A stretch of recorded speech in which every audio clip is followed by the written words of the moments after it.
Today we're doing 2019 한양대학교 수시 신입학 전형 글로벌 인재 영어 모의 essay in nice big letters.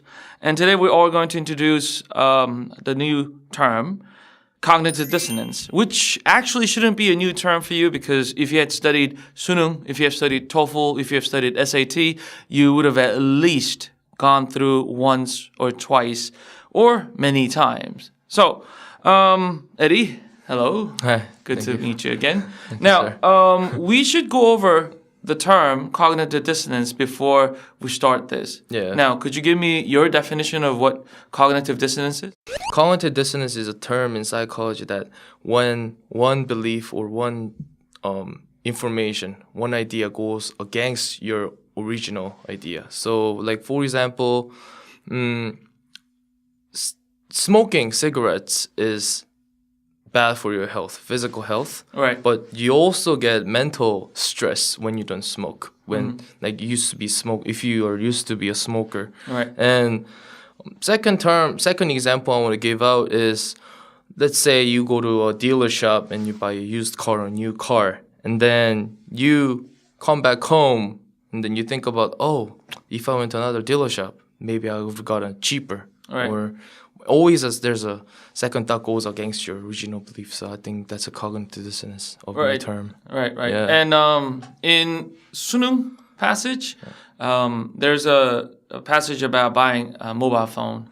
And if you were to buy two mobile phones, one say Samsung, one iPhone, at first you try to make as the best rational decision that you can, right? So you look at things very objectively. This one has better graphics. This one has better camera. This one has more chips, more RAM or these computer technologies, which I'm not very familiar with. But in any case, you start comparing, and then you made the best possible choice. But then even after it, you start wondering whether you had made the right one. However, our brain also make that adjustment soon, because otherwise you will be second guessing again and again and again and again. That's going to drive us crazy. Yeah. And that's going to lead us to not functioning well. There's a very interesting research that talks about where a student was forced to write an essay that goes against their own belief.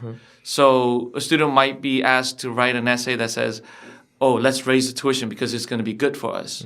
In reality, none of the students believe that, but they were asked to write it, and those who chose to write it are going against their idea. And they see what activity happens in their brain and how they're thinking. So that was very interesting.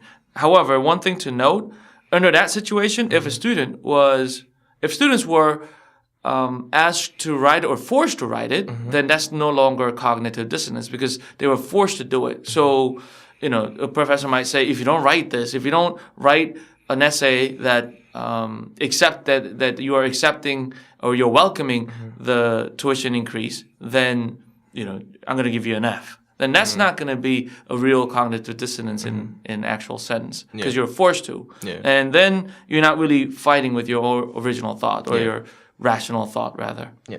Okay. So these three passages, again, I really liked it. What'd you think of it just before we get into this? All we did so far was really focusing on economic side, like Thomas L. Friedman, the Lexus and the Olive Tree. This also focuses on economic side of customer, of what is company's role, company's responsibility to make people trust, believe in their product. Right. Yeah. So prevent cognitive dissonance from customers. I really liked it and really good passage. Okay. Yeah. All right, let's jump right through it. Passage A, I'm going to read them. The prediction of consumers' ever-changing purchasing behaviors and patterns has become increasingly complicated. Numerous recent empirical studies have sought to identify the antecedents of consumer behaviors that may radically alter their intentions. Consumer research suggests that customers employ different information processing strategies, depending on the message and its consistency with their existing beliefs. For instance, information that supports a person's belief will lead him or her to engage in heuristic information processing, which requires less effort. On the other hand, consumers faced with information that is inconsistent with their existing beliefs will engage in analytical and systematic information processing, considering all informational input, which requires more effort. Some studies have revealed even more acute changes in purchasing behavior patterns when consumers encounter word-of-mouth information about a particular product or service. As consumers experience high levels of perceived risk associated with the purchase of a product, they tend to rely on word of mouth more than an advertising claim created by the product's provider. When the word of mouth information supports the customer's existing beliefs, there will be no conflict in consumption behavior. The tendency to rely on word of mouth is greater for service-related products with higher credential quality or a high level of product involvement, where the customer tends to undertake assimilation efforts to reduce the discrepancy between his or her expectations and the performance evaluation. Wow. Good. So, interesting thought here. So when there's word-of-mouth information and the word from the product's provider, customers will trust word of mouth. Yeah. So in case of buying iPhones and Galaxy phones, obviously people are going to trust your friend. However, the problem here is your friend may not be a tech genius or he's not going to be an engineer. Yeah. Right? Yet you are going to trust his words over the company's words. Now, why do you think these things happen? The first reason of why people rely on word of mouth is that they probably use the product longer than they did. So let's say customer A and person A and person B. If person A uses the Android phone and person B been using iPhone for whole entire life, Right. a person A will rely on word of mouth from person B because he been using iPhone long time, so he knows what's really good, what's disadvantage, and why you should buy this, and he will step by step explain why you should buy iPhone to qualify your needs. So person B focuses on person A focuses on person B's word of mouth because they trust that person. Right. Yeah. And also here, important thing to note, and what you should probably have underlined is if there's a conflict happening between what you have believed and the information you're getting, then people start to analyze that information. And while analyzing, they tend to trust people that you trust and you know, rather than true experts, because simply you haven't built any special relationship with that person. Yeah. And I think your example of Android phone and Apple iPhone is accurate. Now, we literally change our phones in every 2-3 years now, despite how amazing they are, right? Yeah. And when you do so, I personally have been an iPhone user. I've been using iPhone for 12 years, I think, 12, 13 years. Ever since iPhone 3 came out, I have never used Galaxy phone. Wow. And whenever people tell me, I will first defend that idea that Galaxy is better than iPhone. But then someone whom I really trust comes to me and start telling me that how good it is, then I'll start analyzing. And in the end, it's going to be those few that I really like as a friend or a family that's going to change my purchasing behavior, my final decision. And that's quite dangerous when you think of it. Yeah. Right? And you analyze it. And also another thing to point here is, well, two things. Is one, if you're an engineer from Apple and say that Apple phones are great, there is some stake here. I mean, you get paid. I mean, this engineer, he gets paid for telling people that iPhones are great. But my friend, my mother, my wife, they don't get any benefit from saying that. Yeah. Now, I think that's in a way why power bloggers are, despite they also get some kind of benefits from a company by saying good things about certain products. I think that's why bloggers are in huge demands these days. Yeah. Because people think that they don't get any kind of benefit from these people, right, or the companies. Yeah. Another thing to note here is what engineers seem to think benefits the customer are often different than what customers actually need and enjoy. Steve Jobs once said that the true function of an engineer is to enlighten people about what they need, which they may not have known. But that often goes wrong because in the end, Steve Jobs might have brought to the table what he wanted, right? Yeah. How he wanted people to behave in the realm of communication. Now, luckily, he had succeeded and he had provided products that helped people. Yeah. But still, we must realize that the world that people like Steve Jobs saw, or Bill Gates saw, or Mark Zuckerberg is seeing, are quite different than the rest of the world, majority of the rest of the world who wish to still be in touch with nature, still want to make face-to-face communication, right? Yeah. So, that's another reason why we want to talk to our friends about it, because those are the people whom we want to use these technology products with. Yeah. So, anyway, so that's passage A. Not brief, but brief. All right, let's go with B. Now, B it rather takes the definition cognitive dissonance more forwardly. So here we go.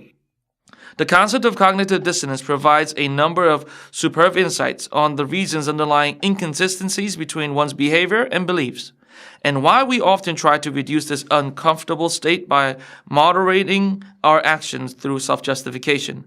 Cognitive dissonance is a psychological state of discomfort resulting from an imbalance in cognition, which motivates one to remove the adverse condition to regain cognitive balance.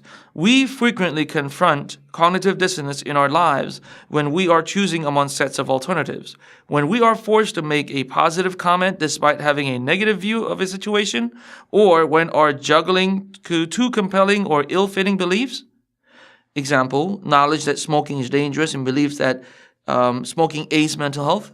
In the field of marketing, cognitive dissonance is often considered to be synonymous with post-decision or post-purchase anxiety, a state associated with significant purchases that usually follow consideration of attractive alternatives. For instance, a consumer who has just purchased an expensive car may experience cognitive dissonance when he or she has second thoughts about the purchase and reflects that an alternative could have been a better choice. So this one is more fitting to what you had said earlier. Yeah. Now, any thoughts about this? The example of smoking aids mental health. Since right. I'm a smoker, okay. I also do that when I take out one cigarette each time. This might cause a big trouble in it's going to cause lung cancer, but it's going to save you from stress. Yeah, so I believe that. Yeah, and actually facing cognitive dissonance every day since... Right. Yeah. And I think people tend to make cognitive dissonance about their career choices. And that's why you should all study hard, because, the more you study, harder, right? The more the life choices you could take. But, in their 20s, after graduating from college or even grad school, you're going to make the best possible decision about your career. Right? You can't stop from accompaniment or hiring director to not choose you or choose you. But either case, you are going to go to interviews and you are going to go to university interviews, same thing, right? And you are going, and then after making a decision, you are going to go to the university that that provides you, or a job that promised you the best possible result for your life. And then come around 40 or 50, you start wondering, what if I pursued music? I would have become a rock legend. I would have become a hip hop legend, right? So those things also happen. And unless you balance it out by looking at your children, well, I would have been a rock star, but I would have never had my beautiful kids, right? Then that kind of thing will stay. All right, let's jump into passage C. Trust is seen as an expression of security between partners when making an exchange, or in another type of relationship, as a belief that the partner in a negotiation will not exploit or take advantage of others' vulnerability, as a willingness to rely on an exchange partner in whom one has confidence. Consumer trust is defined as the expectations held by the consumer that the service provider is dependable and can be relied on to deliver on its promises. Studies have pointed to trust as a fundamental ingredient for the development of a strong and a long-term relationship between consumers and organizations. 3 variables for the formation of trust need to be considered. The first concerns the consumer's notion regarding the company's competence. The second is the perception of benevolence. And the third is the consumer's evaluation of the company's orientation towards problem solving. These build essential relationship quality, which contributes to the negotiation of the effects of a provider's negative service episode. All right. A very fitting example. Now, if you are an active student, which you must be if you're planning for Hanyang University or any university towards 국제학부, you need to underline these things. When it says 3 variables, it's going to give you very straightforward 3 ideas, right? First, again, now if you haven't, do it now. First, company's competence. Second, benevolence. And third, company's orientation. And I could give an example about this right now.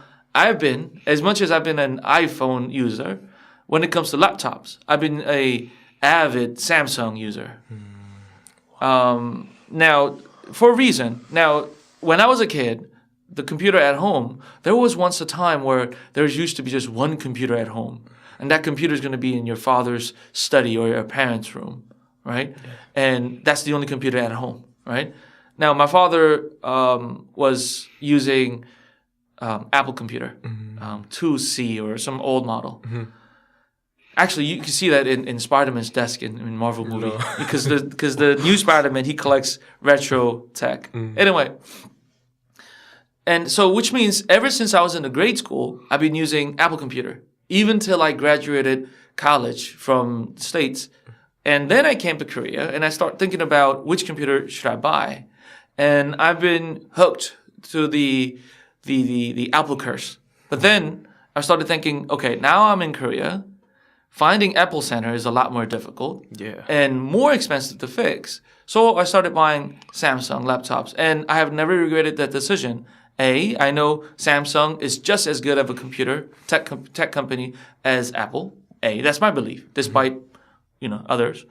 B, I know it's benevolent, or I know it's benefiting Korean economy, right? And third, if there's any problem with the computer, I know for sure that compared to any other company, Samsung will do it faster and more conveniently than others, which has been true for me because my computer had broken down several times for the past few years. But every time it happened, it fixed right up. So I've been happy with that. And that's why I have a very strong image with Samsung. And I know Samsung also, they have been great with their advertisements. I think it now have changed, but just several years ago, they used to use catchphrase saying 또 하나의 가족, just another, we're the other family of yours, right? So that makes you feel that if you are good to Samsung, Samsung's going to do something for you back because you're a family, right? Yeah. Not that I really trusted, Egon's my uncle now. I never thought about it that way. But still, I mean, these 3 things, these 3 variables have been very important. Now, if I had known that buying Samsung will contribute to polluting Korean waters, then I may not have purchased it. Now, I am, although aware that there have been some victims or people who have been fatally ill from their semiconductor factories.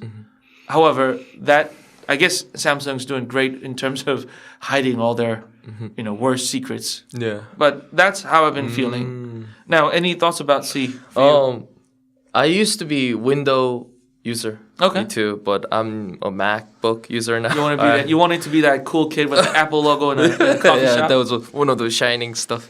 The main reason was because I used to play game on laptop Right. My laptop was actually LG X Note. Yeah, it was the old ones. And it kept getting lagging because it was just probably slow or maybe virus. Right. And I know that, Windows are really weak at virus. And I looked at a MacBook product and they said antivirus really fast and the trackpad of your computer can do anything. Your 4 fingers can lead to anywhere. So I used for like a week with my friends and I just hooked onto one of those MacBooks. Like, wow, I just got to get those. So I just threw out my X Note and as you mentioned, Apple Center are really hard to find in Korea.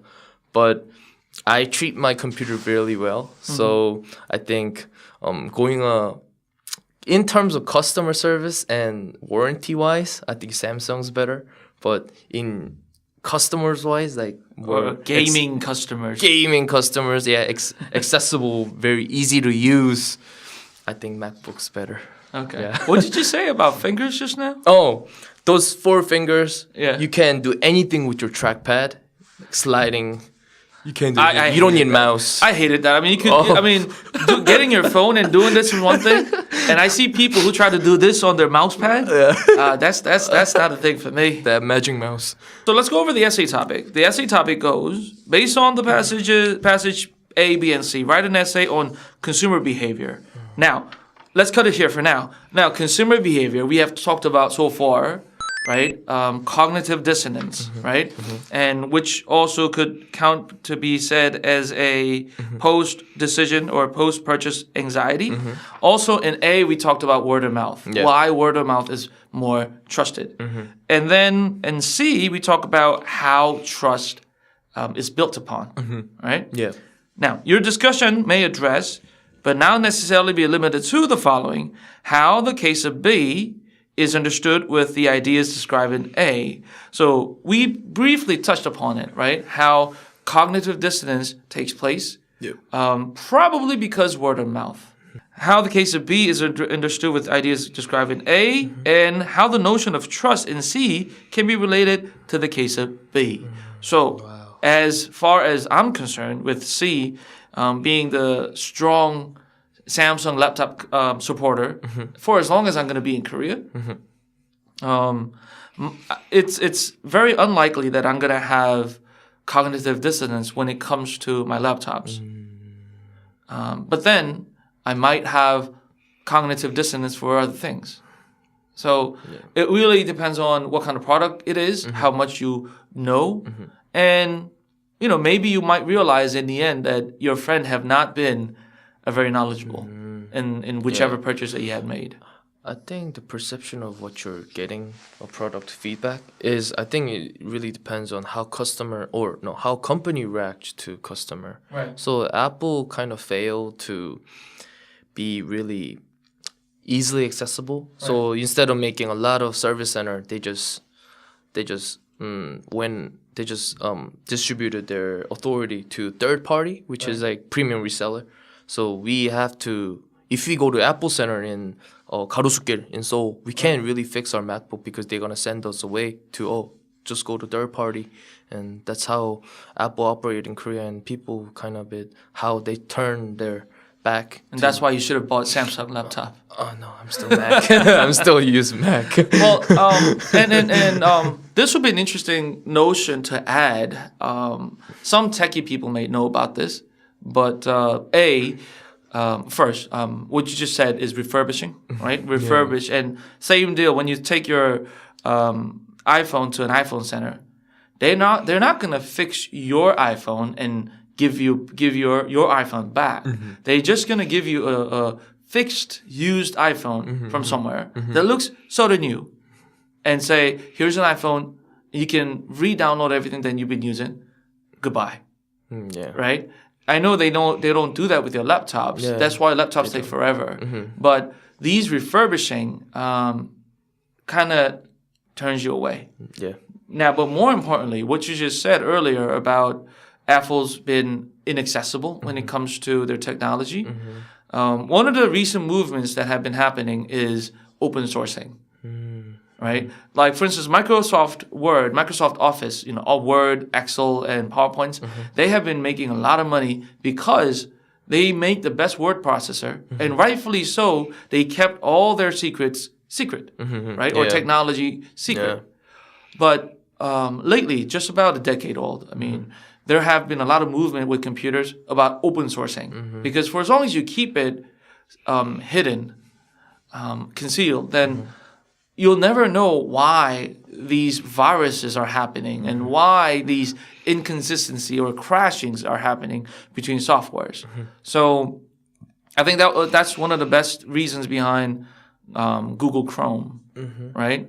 Google Chrome, it's an open sourced browser. So people could see how it is created. They could literally see the blueprints of the website or web browser so that whenever a developer comes along to try to develop a product or a program, they can develop it in a way that won't crash with Google.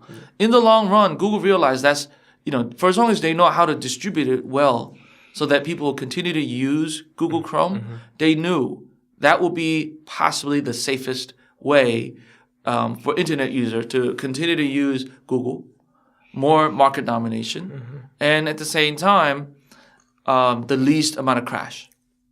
So Apple, like I said, wanted to be sort of God to let us know what we needed, right? Again, Steve Jobs said, our job is to enlighten people, right? We're going to teach you what you didn't know about the world or about the technology so that you could live better with us. Whereas there are type of people that, okay, here's what I developed, check it out. If you could improve it, please do so. And that's in a way how Google Doc works, right? You could share your document and save the amount of storage space so that people could save it. People can look at the document saved in one location, but everyone can still read it and fix it if you're allowed to, right? So these open source movement kind of affects it, how people behave towards these technology companies. So if you are well aware about open source, and if you are well aware of how some of the companies are providing their service through open source technology, then you might be. And that's why, in a way, there's so many YouTube videos about what's inside iPhone, right? When you open it, this is designed like this, and that's designed like that. So if you want to change the way your iPhone looks or change the way iPhone works, then you could do it this way. And that's why also, about 10 years ago, jailbreaking. Oh, yeah. Jailbreaking was immensely popular because they wanted to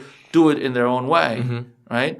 And they knew that if they do it that way, then they probably could use their iPhone for the fullest potential. Right. Now, speaking of iPhone, I do want to add one last thing before we move on to the essay. Is you might have heard, remember iPhone was accused, and it came out to be true, but every time you update your phone's operating system, OS, it's slower. Yeah. And iPhone purposely had done that because it's when you start to feel your iPhone getting slower, you want to think about buying a new phone. Yeah.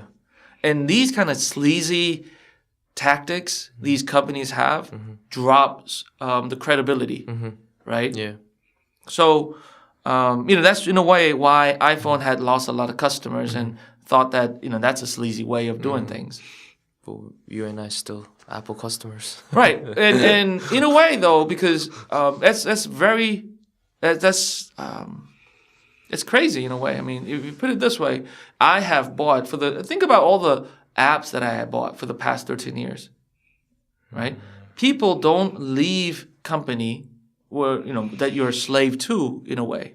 Not because, you don't hate them, but because there's so much at stake, even with you.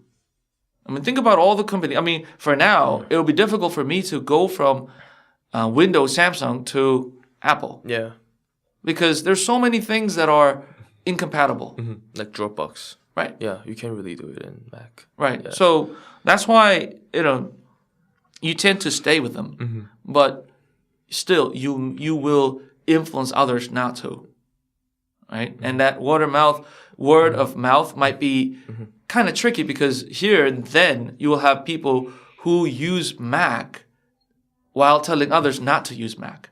Right? And you enjoy all the benefits of it. and you know those benefits outweigh all the negativities that you know, but you're still going to tell people that, don't buy Mac. Yeah. You'll regret it, right? Yeah. So that's why. Anyway, let's get to the essays. Now, there's two. One that starts with B's notion of cognitive dissonance can be understood with consumers' use of information processing strategy explained in A. We call that essay 1. Yep. And essay 2, analyzing consumer behavior has always been a pressing task for companies throughout history.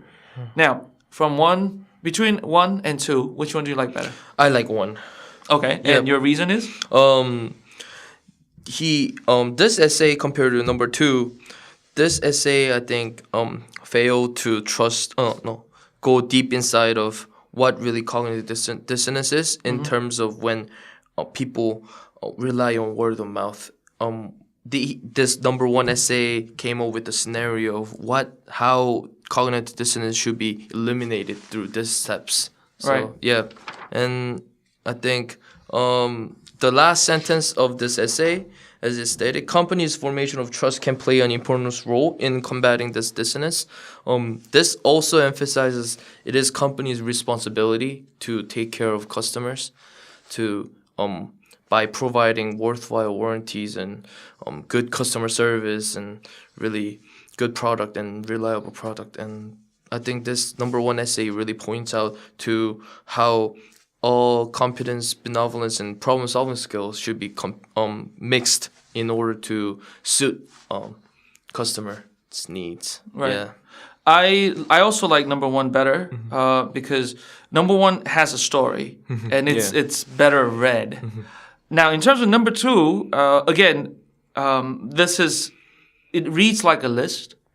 And there are things that make it easier for a grader to know, okay, this kid got this one right and that one right. But in comparison to A, it's certainly not an impressive essay. Yeah.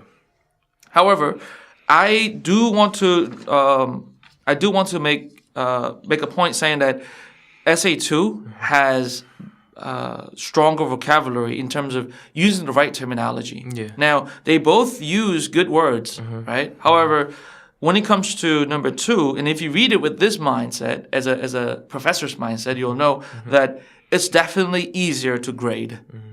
Now, one thing about Hanyang University is that professors know what to look for, and there are set of things that an essay needs to have in order to be a correct or passing essay. Compared to Yeondae or Goryeo-대학교, Yonsei, they actually respect your idea even if you're wrong. And if you could support your idea in a very reasonable way, then that's good. That's even better sometimes. Yeah. But then for Hanyang University, there are a set of things that professors specifically look for. So with that in mind, Hanyang University essay number 2 here, whoever wrote it probably have gotten a good enough score to pass it because finding those key terms for a professor is definitely very easy with this. Now, what really got me not so happy with essay 2 is despite the fact that essay 1 also has only, say, 2 sentences and essay 2 also has 2 sentences, essay 2 is just clearly a repeat of things said. Yeah. Whereas essay 1, they have tried at least, to make it different. Now, students have asked me many times, what should I do with conclusions? Because it is true with Hanyang University, students always are pressed by time. Yeah. You're not going to have enough time to write a full-fledged essay. But, you should still try to. And, therefore, you're not going to write a long conclusion with these type of essays. However, you should still try to make it less looking like a list of things or repeat of things. Yeah. So that's why I like essay 1, and I'm glad that you agree. All right. My word of advice is a practical one. As I said at the very beginning of today's episode, is that cognitive dissonance is a very popular topic, whichever test you are studying. However, if you're a high school student, you probably are, whether you're in Korea or in the States, try to make time to read and go back to some of the sunung passages that you have read that deals with the idea of cognitive dissonance, which you will find at least couple or 5 or 7 even in a book. Now, sometimes it may not use the terminology cognitive dissonance because, as you mentioned earlier, it is relatable to rationalization, self-rationalization. However, read it and read those paragraphs in English and read those translation in Korean because that way you'll get the full knowledge, full extent of knowledge. And if you read those chunks, which usually only is a paragraph, right? You'll have far better understanding. And if you have some of those interesting thoughts memorized, you will be able to use them in an essay. Yeah. Also, cognitive dissonance, there's going to be a lot of videos on YouTube that you can find that are only a few minutes long, which I will also leave it as a link underneath our video. But find them, watch them, because it's one of the terms that you definitely want to learn the right definition of. Yeah. All right. So that's it with our video. I hope we have been helpful to you. And good luck, guys.